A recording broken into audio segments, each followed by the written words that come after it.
There's something that all bloggers find so difficult, and that is choosing a blogging niche. About to leave, already packing. Come with me, I'm not really asking. We'll get away to a place where we Hi bloggers, don't welcome back know. to VOH TV and another day of the Blogging Basics series. Today we're going to talk all about blogging niches. Now, when I first started blogging, my blog was mainly a lifestyle blog, but that is definitely not what it is now. I was also really into music, but I knew that I didn't want a music blog. I had lots of interests and skills, but I just couldn't seem to link any of them together. So guess what I did?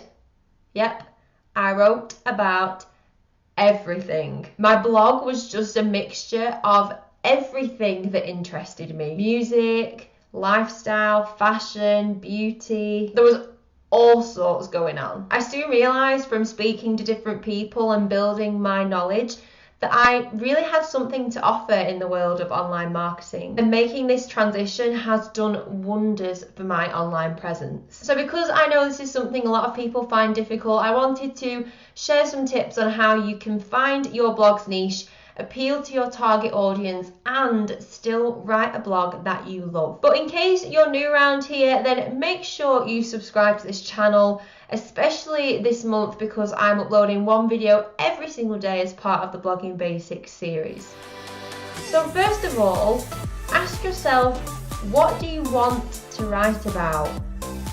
This is as basic as it gets. Just list out some topics that you would like to write about. Don't think about whether they go well together at this point. Just write down the ideas that you would love to spend hours creating each week. So for me, this would maybe be self-care, inspiration, home decor, blogging, social media, mental health, SEO, and maybe a little bit of travel. Next, you want to put your topics into related groups. Now you can go back through your list and see if there's any way some of your topics can connect. You don't need all your topics to connect, just try and aim for around 3 to 5 small groups. So for my list, I'd combine business tips, blogging tips, social media and SEO into one group. Next, you want to think of an overall category for each group.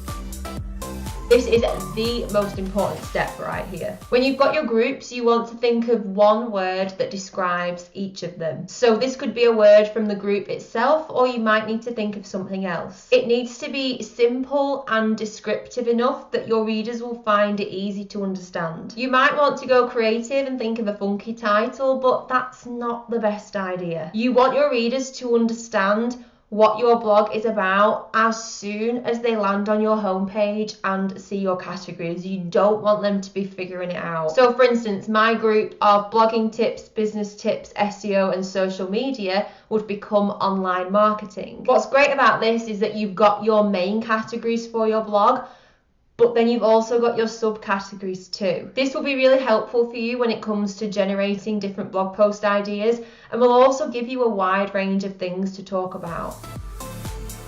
But what if your main topics don't link together? Sometimes you might go through this exercise and feel like your topics just don't connect together at all. But I'd say you need to think outside the box. Let's say you love vegan food, but you love traveling too. Could you write something about your experience of eating vegan while traveling and share some tips with your readers? A lot of people think they just need to think mainly about their topics, but it's so important to consider who your audience is. I've recently discovered that a big chunk of my audience are beginner bloggers, so I'm trying to create more content that's tailored for them. But you'll likely have a wide range of people coming to your website, so try and think about who they are, what they're interested in, and most importantly, how you can help them. Knowing your audience is what's really going to make a difference here, so make sure you're clear on that. I get that it can be daunting to decide what your blog is going to be about, but it doesn't have to be. It just comes down to writing down what you're interested in and knowing how you can use this to provide value to your audience. I know you've got this. So I'd love to know, what is your blogging niche? How did you decide it? Or or you may be thinking of making some changes now. Well,